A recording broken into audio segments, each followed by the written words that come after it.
Hello everybody and welcome to another hobby cheating video, and today it's time to talk about heresy. That's right, today we're going to talk about when not to thin your paints. One of the things you learn when you first start painting is that you should thin your paints down so you get a nice, smooth, even base coat. And so the discussion normally revolves around the idea that you know, you want to take your paint and you want to thin it out, and then you want to kind of run down and I want to establish this, you know, nice smooth base coat, and so on and so forth. And that's fine. That's a good way to learn. Like, there's nothing wrong with that, especially when you don't know how to control paints. And, you know, it works well with things like the base, wash, highlight method. But the reality is there's lots of other ways we can use our paint. And so what I want to talk about today is when not to thin your paints. And the short answer is, oftentimes you don't want to thin your paints when you're going to employ tactics like wet blending, or when you want to employ tactics like feathering. Now, I've talked about both of these in separate videos, but I feel it's useful to show this sort of in conjunction with each other, of how you can use very thick paints to still establish values. Now, you can come back in later and thin way down into a glaze to sort of smooth everything out. But let's just play around with this a little bit. Here on my palette, I have some greens. These are some Pro Acryl green and white. So I have some camo green, I have some regular green, and I have some bright ivory.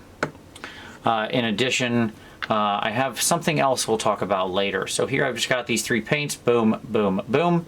My brush is, you know, moist. Like, that is to say I dipped it in some water, but I mean, you can see on the back of my hand there, a slight shine from the water, but that's about it. So what I'm gonna do, and we'll keep the palette on frame here so you can see what I'm doing, is I've got a nice big, this is a nice big size 8 brush. I'm working on a bust here just so you can see, but this would be just as valuable if I had a 28 mil figure. Where this is usually the most valuable is across spaces where you need to do multiple transitions, and you want, they're sort of a large flat with some kind of texture or some kind of value change. So this is skin is a very common place to use this. Cloaks are another good place to use this, things like that. So, like here, I'm going to do it on the back of his cloak. Let's just get right into it. So I'm going to just go ahead and grab my green straight out. Now I'm still going to touch my brush to the paper towel because I don't want a bunch of extra paint just wicking off the edge of my brush. But I'm just going to go ahead, start putting down some of that green, nice and thick. And I'm going to wipe my brush some. I'm going to go into that dark green. I'm going to get that in there. Let's put that down into some of these shadows. Wipe my brush, grab some more of the regular green. Then I'm going to go ahead and wipe my brush off. You can see it's kind of stark right now, but then what I'm going to do is just start smoothing that together. Because the paint is thick, it will sit wet for longer. Thin layers of paint dry quite fast, whereas paint that is, you know, somewhat thick does not. So what we want to do is we're constantly wiping our brush, and then we're just smoothing it around, right? We can paint on the miniature. Oftentimes I'll tell people I'm going to paint on the miniature. They kind of look at me like I'm a little crazy. I'm going to grab some white and green here. When I say paint on the miniature, what I mean is just this. I'm going to establish these colors, and then my actual blending and painting is happening on the miniature itself, right?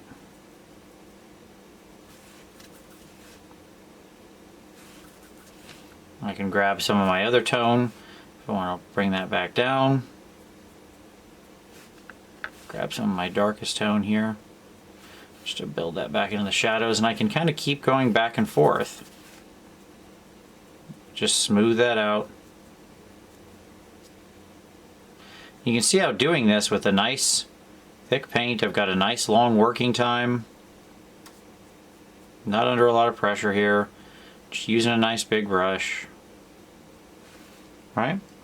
And what I get is something that's quite a smooth transition. Now, eventually, you could snap your paint if you keep going. And what I mean by snap your paint is eventually you could get to a position where if I keep touching it, I'm gonna like, you know, start pulling up paint. So there does come a point where you kind of got to stop and you'll feel it. The paint starts getting a little tacky, doesn't want to move around as much, even though it's thick. When that happens, you just kind of stop, you let the paint rest, and you wait. You can see this is not thinned at all. Like this was straight out of the bottle with a brush that kind of heard about water one time. But I've got a nice deep transition there and a nice smooth transition between them. Easy, right? I could do that over the rest of the thing. Like I could let that paint rest.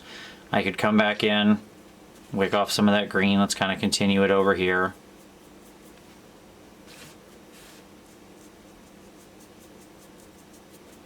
Just kind of, you can see how I'm really working the big brush. That's another key. You want to use, when you're using a technique like this, a bigger brush will serve you well.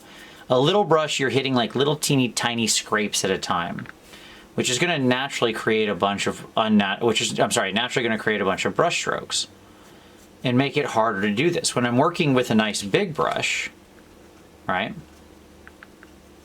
I can get in here and I can touch a lot of the paint at once. When I have that capability, it makes it much easier to smooth. So that's another thing I would say is when you're using a technique like this, don't be afraid to go bigger. I see a lot of people be very careful with the size of the brush they use.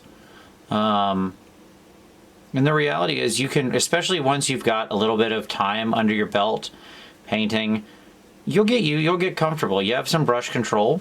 You can use a bigger brush. Don't be afraid. And it's actually a really pleasurable experience. You know, when you see, and my argument there would be, I mean, if you've ever watched a canvas painter paint, they're not sitting there painting with an O2 or a double aught, sorry, right? They're painting with a pretty big brush. They're just using it in a sharp way. Bob Ross uses, you know, you go back to our original master who inspired a lot of art, I know, in me and a lot of other people, and he was constantly using huge brushes and just kind of slapping paint around, but then he would go back in, 2 hairs and some air, and you know, he would just, like I'm doing here, just smooth it right out. This is just standard acrylic paint. There's nothing special about it. I don't have any retardant in it. I don't have any unusual additives. I'm just working with the paint as it is in its sort of natural form. And you can see how we get this nice, rich green cloak pretty freaking fast, right? Like, that's pretty awesome. It's also a statement to the quality of the Pro Acryl paints, by the way. I have a review of those. You can check that out if you want. But they're really great paints, especially for purposes like this, because they are very thick, they are very opaque, they have a nice flow to them. But I mean, I could be doing the same thing with, you know, scale 75 or something like that. Or Vallejo or whatever. I'm not sure I could do this with all the Games Workshop paints. Some of them probably. Some of them are a bit thin. I don't know. In general, you want to, like, a thicker paint is going to be valuable to you here, all right?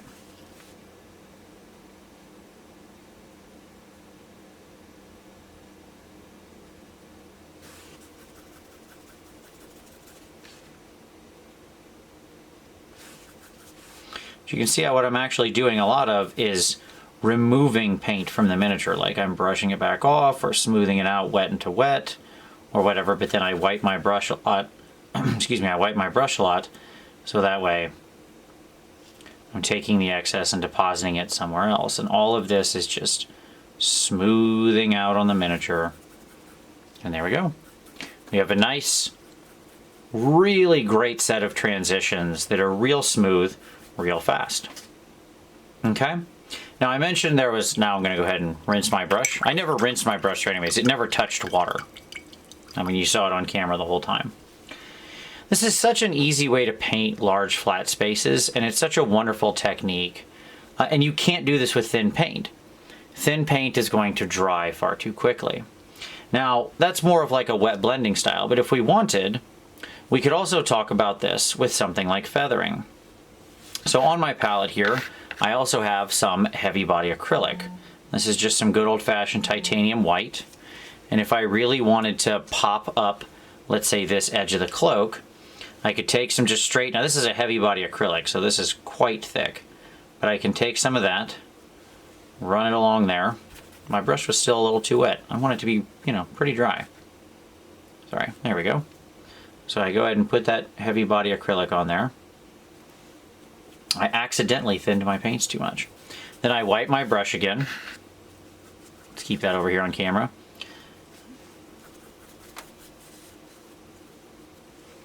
Then I'm just going to come in. I'm going to grab that edge.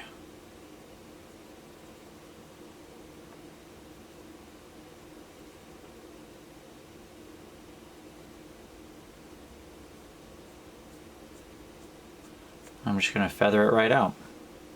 All right?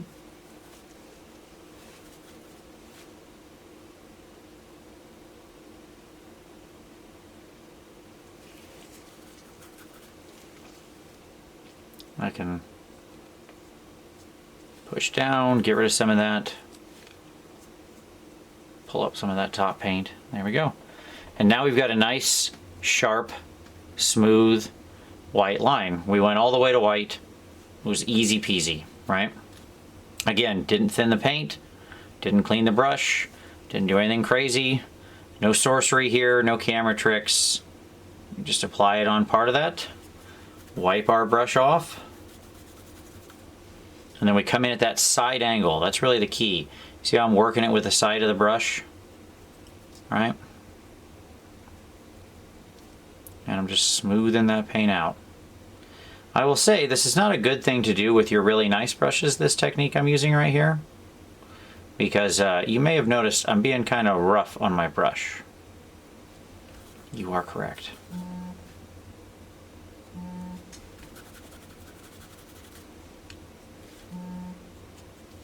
Right, but I can keep voiding paint out, bring it down,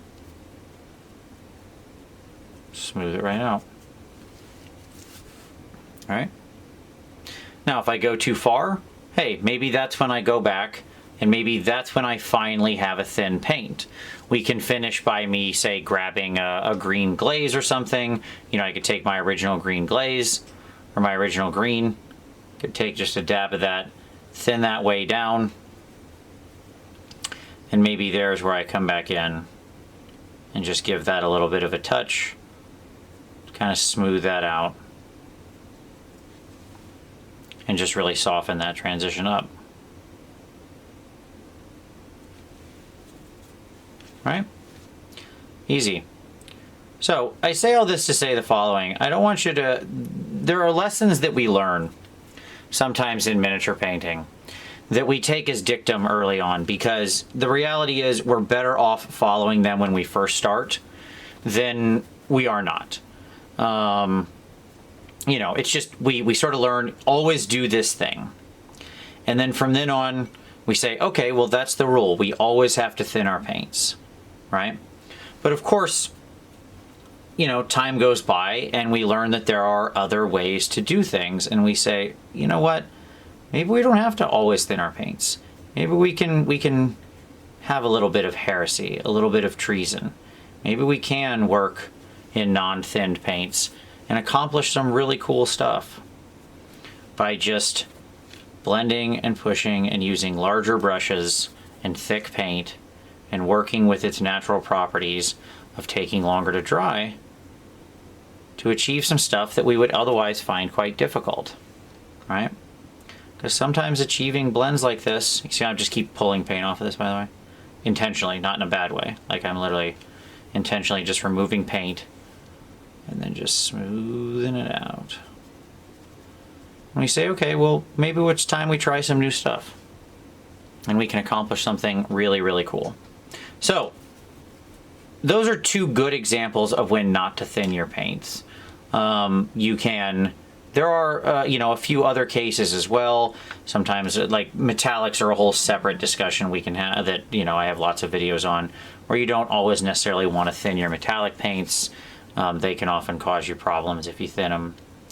So, but you can see how what I was able to accomplish here was a nice ultra high contrast coat of paint across this guy with some really wonderful transitions. This is a big space too, like this is a big bust, as you can see. And look at how much I was able to accomplish so quickly. I didn't spend a lot of time with it. I didn't have to worry about getting things right. I didn't get out my airbrush. This was just 3 paints, use them thick, and go, right? You can do the same thing on a lot of your models to achieve some really great effects. So, there you go. I hope that encourages you to try some alternative styles of painting, to try some different stuff. You really can have a lot of fun, you know, playing with thicker paint, using a bigger brush, usually synthetic, and smoothing it out on the actual miniature, painting on the miniature, okay? But that's when not to thin your paints, or at least 2 very prominent and common examples of when I don't. So if you liked that, give it a like. Subscribe for additional hobby cheating in the future. We have new videos here every Saturday. If you have suggestions for future videos, feel free to drop those in the comments. I always love user-suggested content. But as always, I very much appreciate you watching this one, and we'll see you next time.